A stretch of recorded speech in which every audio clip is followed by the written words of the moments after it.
அடிபொலி.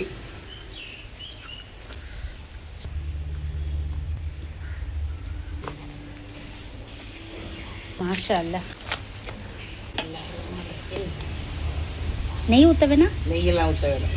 அஸ்ஸலாமு அலைக்கும் வரஹ்மத்துல்லாஹி தஆலா பரக்காத்துஹு. எல்லா மக்கள் நல்லாவுடைய அமர்ந்து வைரீங்க, நல்லா இருங்க. நாங்கள் நல்லா இருக்கோம். இன்னைக்கு தேங்காய் சோறாக்க போறோம். அந்த காலத்து ஸ்டைல்ல கருவாட்டு குழம்பு வச்சு தேங்காய் சோறாக்க போறோம். அரைப்படி அரிசி போட்டு இந்த 2 தேங்காயை போட்டு ஆனம் காய்ச்ச போறோம். கருவாட்டு ஆனம். எல்லா மக்களும் எப்படி இருக்குன்னு பார்த்து சொல்லுங்க. அந்த காலத்துல எங்க அம்மா செஞ்சு கொடுத்துருக்கா, சூப்பரா இருக்கும். நாங்க சின்ன பிள்ளையா இருக்கையில அதுக்கப்புறம் கறி குழம்பு தாளிச்சா அது இதை வச்சு சாப்பிட்டுருக்கோம். இந்த மாதிரி வச்சது இல்லை. இன்னைக்கு என் மகளுக்கு நான் இதை வச்சு தாரேன் பாருமா, நல்லா இருக்கும்னு சொல்லி செய்ய போறேன். நீங்களும் பாருங்க, பார்த்துட்டு செஞ்சு ட்ரை பண்ணுங்க, நல்லா இருக்கும்.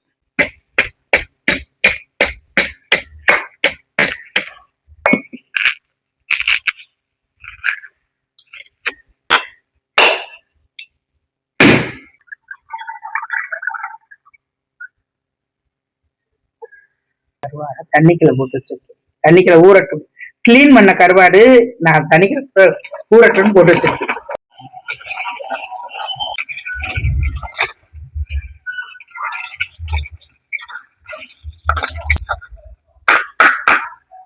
ரெண்டு தேங்காய் திருவிட்டேன்.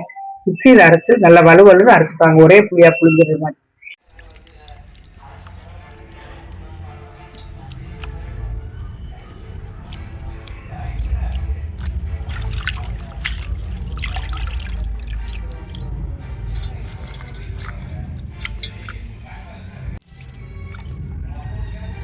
இந்த வெங்காயம் உரிச்சாச்சு, சின்ன வெங்காயத்தை உரிச்சு வச்சாச்சு. இதில் வெங்காயத்தை நறுக்கணும்.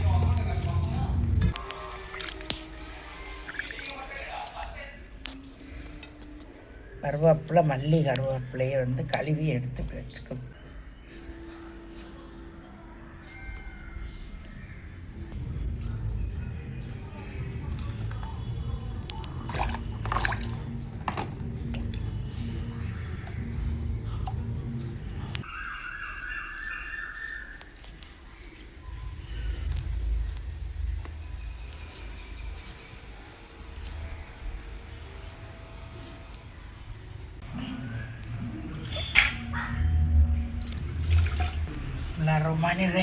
கருவாட்டை எடுத்த காய்ச்சல் சட்டி, 2 வெள்ளைப்புடு, 100 கிராம் வெங்காயம், 2 தக்காளி, 2 பச்சை மிளகாய், கருவாடு, கருவேப்பிலை. தண்ணி ஊற்றிக்கிறோம். தண்ணி நல்ல தண்ணி இல்லை. பிஸ்மில்லாஹிர்ரஹ்மானிர்ரஹீம். கொஞ்சோண்டு வெந்தயம், கொஞ்சோண்டு பெருஞ்சீரகம், அவ்வளோ. 2 வெள்ளைப்புடு, 2 பச்சை மிளகாய், வெங்காயம்,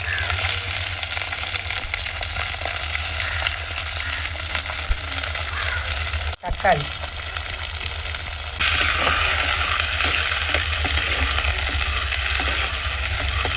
வெங்காயம் வதங்குறது.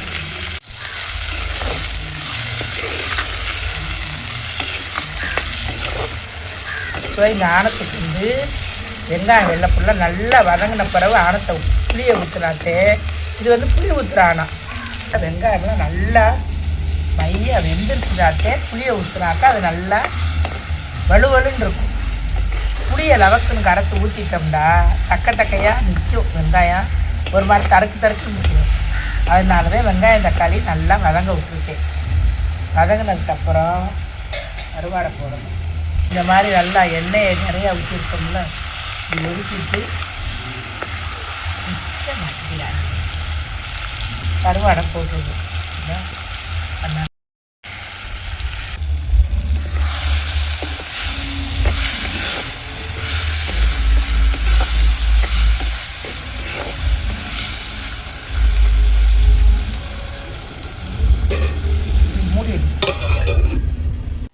சிரட்டையை போட்டவுடனே என்னமோ ஒரு எரியுதுமா, செம்ம ஃபாஸ்டா.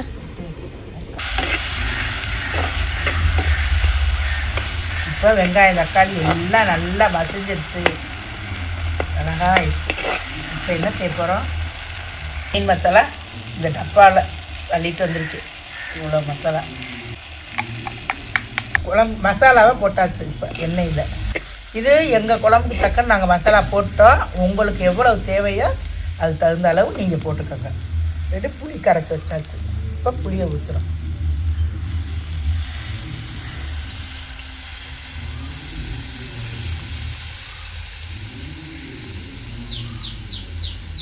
அவ்வளோதே, கருவாட்டு குழம்பு ரெடி ஆகிடுச்சு. இப்போ இது நல்லா கொதிக்கவும் தேங்காய் ஊற்றணும். இருக்குது தேங்காய் ஊற்றினாலே இந்த குழம்பு இன்னும் கொஞ்சம் ரொம்ப டேஸ்ட்டாக இருக்கும். கொஞ்சம் தேங்காய் ஊற்றணும். இந்த கொஞ்சோண்டு தேங்காய் எடுத்து குழம்புக்கு, இந்த குழம்புக்கு வந்து தேங்காய் ஊற்றினா சூப்பராக இருக்கும்.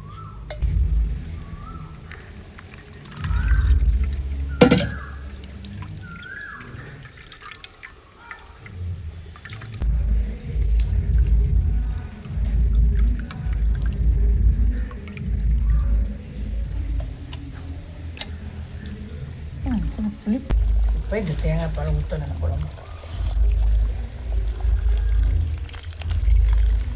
அதெல்லாம் கரைச்சது அளவு.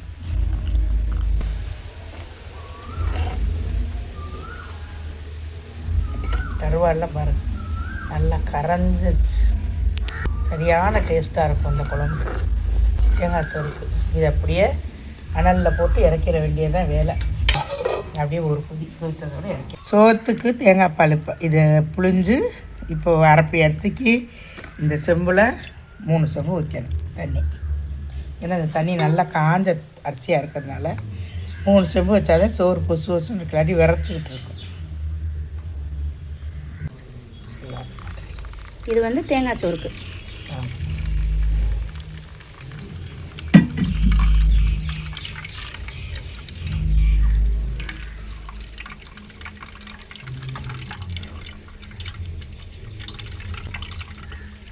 இதை விட பெரிய வடிகிட்டு எடுத்து அதை இட்டு வந்துருக்கலாம். இதை விட ஒன்று பெருசு.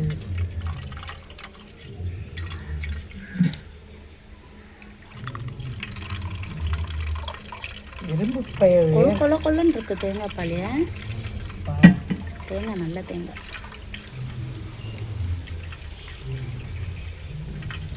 அதே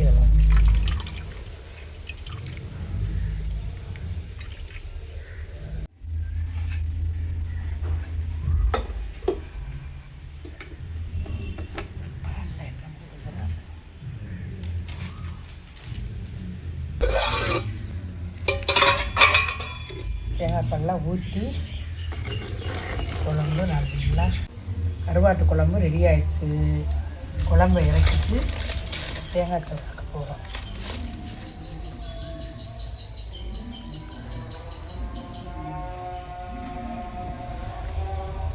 நாங்கள் கொஞ்சம் நெய் பிஸ்மில்லாண்டு எண்ணெய் கொஞ்சம் 5 ஏலக்காய், 5 கிராம், சின்ன பட்டை 2, கொஞ்சம் வெங்காயம், சின்ன வெங்காயம்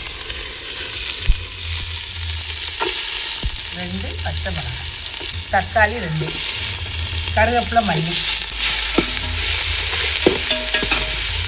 1 ஸ்பூனு இஞ்சி பூண்டு,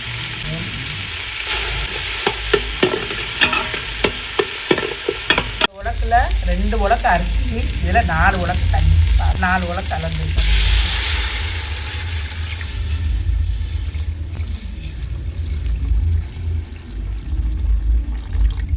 உப்பு, தூள் உப்பு. ஏன் இப்படி போடுறீங்க குட்டி குட்டியா? ஆமாம் ஆமாம், இந்த 2 ஸ்பூன் அவ்வளோதான். அரைப்படி அரிசிக்கு 2 ஸ்பூன் போட்டுருக்கோம். இதுக்கு 2 ஸ்பூன்.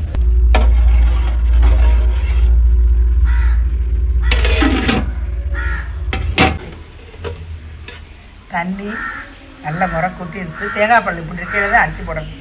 அப்புறம் கொதிச்சிருச்சுன்னா திறந்துடும்.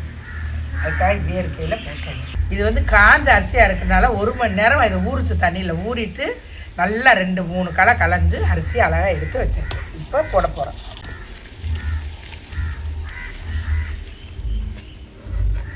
தேங்காய் சோறுக்கு தேங்காய் தண்ணி வந்து பொந்தி முறைச்சிக்கிட்டு வரையில் அரிசியை போட்டுறணும். அப்போதே தேங்காய் சோறு இது நல்லாயிருக்கும். இல்லாட்டி கொதிச்சிருச்சுன்னா அந்த இது திறஞ்ச மாதிரி போயிடும் இந்த தேங்காய் பால். அதனால் லேசாக முறை கூட்டையிலேயே போட்டு விட்டுறணும் அரிசிக்கு. அரிசியை போட்டுட்டு இந்த மல்லி புதினாவை தூவி விட்டுருங்க. சேர்ந்து அது வாசனையாக கொதிக்கும். தொழுகையே வச்சுட்டாக. ஆமாம், தொழுகையே வச்சுட்டாக. நான் போய் தொழுவோம். அழகாக இருக்கட்டும். போய் அங்கிட்டு ஓரம் ஒதுக்கிடுங்க ஜாமான்கிற. சட்டியில் ஆனாத்தை கலக்கி விட்டுட்டு ஊற்றுங்க. மசாலா கீழே இருக்குங்களா.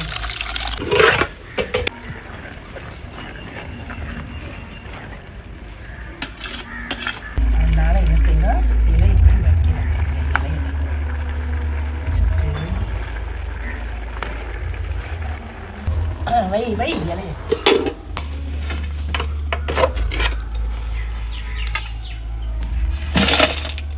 சதசதன் இருக்கையிலே அங்கே போட்டுறணுமோ? ஆமாம், சோறு நல்லா பொழிஞ்சு.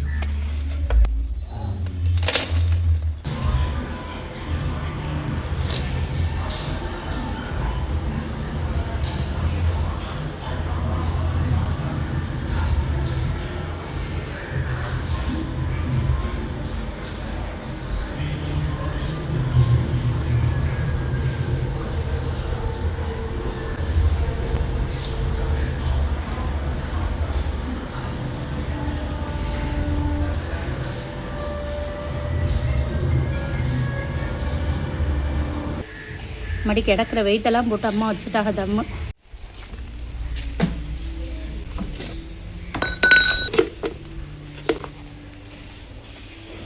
மாஷா அல்ல.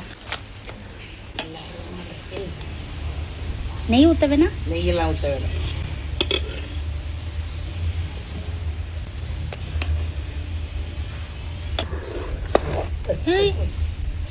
சார்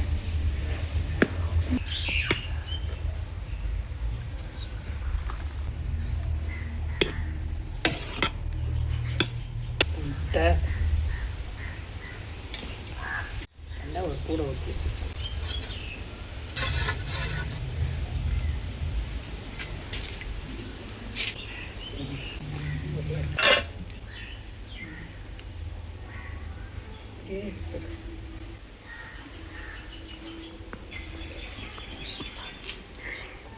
அடிபொலி.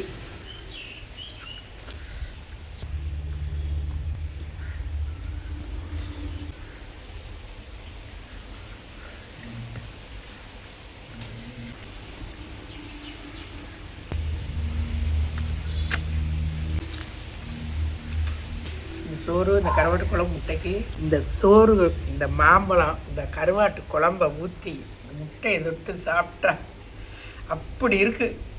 நீங்கள் இந்த சாப்பாடை செஞ்சு சாப்பிட்டுட்டு எங்களுக்கு கமெண்டில் சொல்லுங்கள். சூப்பராக இருக்குது சாப்பாடு, பிரமாதமாக. அஸ்ஸலாமு அலைக்கும்.